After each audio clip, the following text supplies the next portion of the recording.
నమస్కారం. నా పేరు వినేష్ రెడ్డి అని. మేము కొండూరు గ్రామం సిరికొండ మండలం నిజామాబాద్ జిల్లా.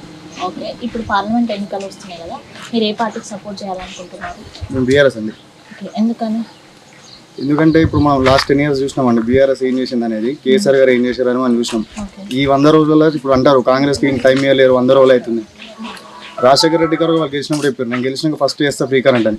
గెలిచినాక ఫస్ట్ ప్రమాణ స్వీకారం చేయగానే సంతకం పెట్టాడు. మాట ఇస్తే మాట మీద ఉండాలి. అట్లా బీఆర్ఎస్ కూడా చెప్పింది రుణమాఫీ చేస్తాం అన్నీ చేస్తాం, చేసుకుంటూ వచ్చారు. ఎందుకు లేట్ అయింది? కరోనా వచ్చింది, జిఎస్టీ తీసుకొచ్చారు, వాటి వల్ల లేట్ అయింది. వీళ్ళకేం రీజన్స్ అయింది చేయకపోనికి? మీరు చెప్పండి.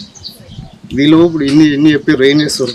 వీళ్ళు ఆరు గ్యారంటీలు చెప్పారు, ప్రతి దాంట్లో మళ్ళీ సబ్ గ్యారంటీలు ఉన్నాయి.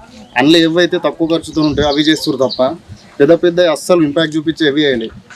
ఇప్పుడు ఫ్రీ బస్ అంటారు, ఫ్రీ బస్ అంటే బస్సులు కూడా పెంచాలా. 100 మంది మహిళలు ఉన్నప్పుడు అదే బస్సు, ఇప్పుడు 1000 మంది మహిళలు ఎక్కినప్పుడు కూడా అదే బస్సు. మా ఊళ్ళో ఇద్దరు ముగ్గురికి చేయి తిరిగింది, గాయాలు తెప్పుతున్నాయి. దానికి ఏం చేస్తాం? ఇప్పుడు మీరే చెప్పారు.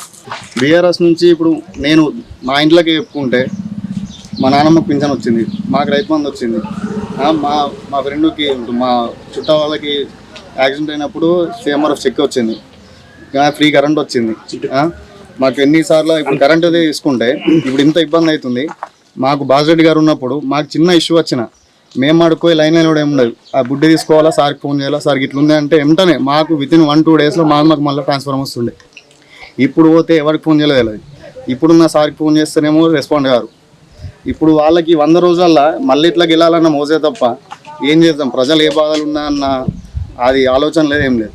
ఇప్పుడు బీఆర్ఎస్ పార్టీ ఉంటేనే మీకు అన్ని మంచిగా ఉంటాయని మీరు అనుకుంటున్నారు? అంటే ఇక్కడ పార్టీ ఎంత ముఖ్యం, వ్యక్తి కూడా అంతే ముఖ్యం. మేము బాజిరెడ్డి గవర్నమెంట్ 10 ఏళ్ళ నుంచి చూస్తున్నాం, 10 ఏళ్ళ నుంచి మాతోనే ఉన్నారు. ఎప్పుడు పోయినా కలుస్తారు, ఈ టైం ఆ టైం అని ఉండదు. ఎప్పుడు ప్రజలకు అవైలబుల్ ఉంటారు. మళ్ళీ ఎట్లుంటారంటే సార్తో ఫోన్ చేసి మరి అనుకుంటాడు, ఆయనకి ఇట్లా లొల్లు అవుతుంది దేని గురించి, ఎందుకు ఏమన్నా ఉంటారు అన్నీ మాట్లాడుకున్నాం. సార్ దగ్గరకు పోతే ఇప్పుడు ప్రభుత్వంలో ఉన్న స్కీమ్లే కాదు, ఏదన్నా తీసుకుని పోతే ప్రభుత్వం చేయదురా అని ఉండదు. చెయ్యమనే కాదు, ఎట్లా చేద్దాం కంపల్సరీ చేసి చూపిద్దాం అన్నట్టే ఉంటుంది సార్తో. ఇప్పుడు మనకి మన నిజామాబాద్ పార్లమెంట్ నిలబడుతున్న కాంగ్రెస్ అభ్యర్థి జీవన్ రెడ్డి గారు ఆల్రెడీ దీనికి ఎమ్మెల్సీ, మా నిజామాబాద్ కూడా గ్రాడ్యుయేట్ ఎమ్మెల్సీ. ఎన్నిసార్లు వచ్చారు?